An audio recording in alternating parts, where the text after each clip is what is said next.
What's up, guys? In today's video, we will be learning about item iteration using for loops. And before we get started, please subscribe and hit the like button, and then you can come join me on my journey to teach as many people as I can how to code. So let's get started. If you haven't seen my for loop video, I'll link that video down in the description below. And let's get started.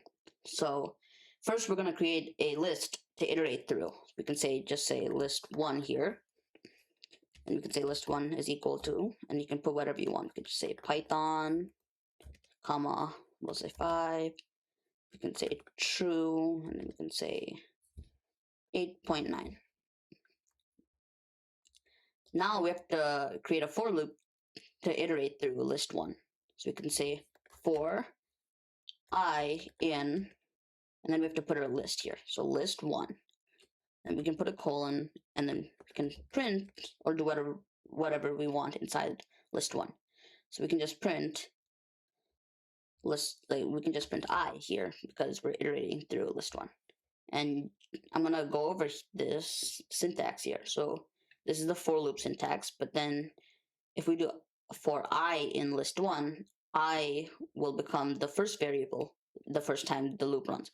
Then the loop runs again, and then I becomes the second variable, and so on. And it'll go through the whole list until I has become every item in the list. So we can save this, and then we can run this down below here, and it prints Python 5, true, and 8.9, which are the items of our list. We can also add conditionals. We can say if I is equal to 5, then we can print I.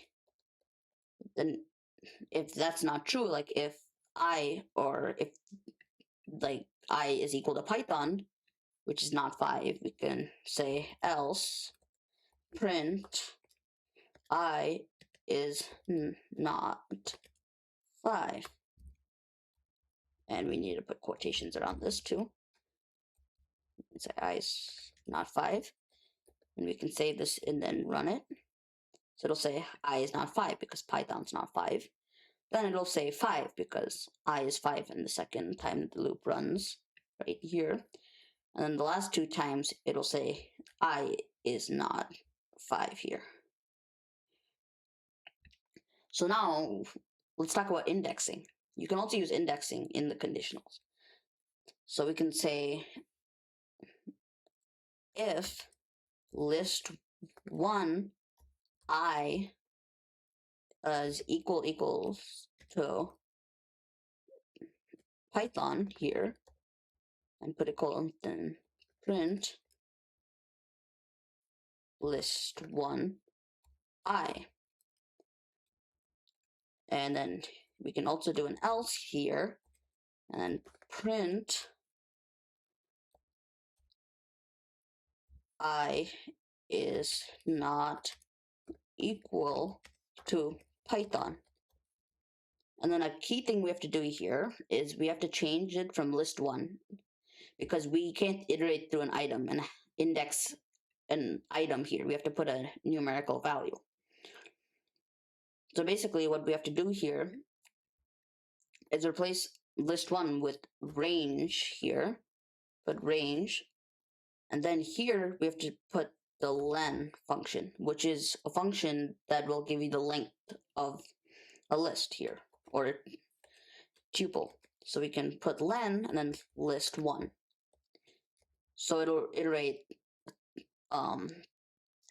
here, and then we will run the for loop until list1 is over.